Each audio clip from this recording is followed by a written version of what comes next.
南美洲秘鲁的外务观光部，选伫咧首都利马的野生动物保护区，宣布因境内记录到1800多种的鸟仔，是全世界鸟类上界侪的国家。秘鲁首都利马这片南地，鸟群的数量是有够侪，这个互密集惊吓这患者会发病的程度。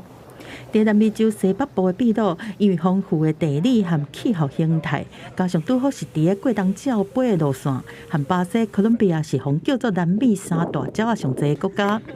秘鲁的鸟仔类记录委员会最近阁发现19种毋捌登录过的鸟仔，嘛因为安尼，境内鸟仔种的数量对原本是1860种，增加到1879种，已经超过哥伦比亚，嘛变做全世界鸟类上侪国家。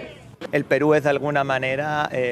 un jardín del Edén en la tierra, ¿no? Lo tenemos absolutamente todo: Amazonía, Andes, bosques tropicales, la corriente de Humboldt. Me parece que es el destino ideal para cualquier persona que esté interesada en observar aves. 外部观光部测试是真慎重，在维拉南马地野生动物保护区邀请爱鸟仔的人士和国际媒体参加这场宣告秘鲁是全球第一鸟仔王国的记者会，希望会当进一步推动入境旅游的风潮。El turismo, con todas las dificultades y todas las críticas, ha crecido 25% aproximadamente en el turismo receptivo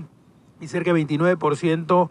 en el turismo interno. Y dentro de los segmentos nuevos, este es uno que tiene que ser fortalecido. Si lo sacamos en números, representa ya hoy casi el 25% en lo que significa turismo del exterior que viene acá solamente al tema de avistamiento de aves. 除了变面宣传，伊阁讲和其他边仔的国家，亲像厄瓜多、巴西、智利等等，未来会当做伙做旅游策略联名的可能性。公司新闻王慧文编译。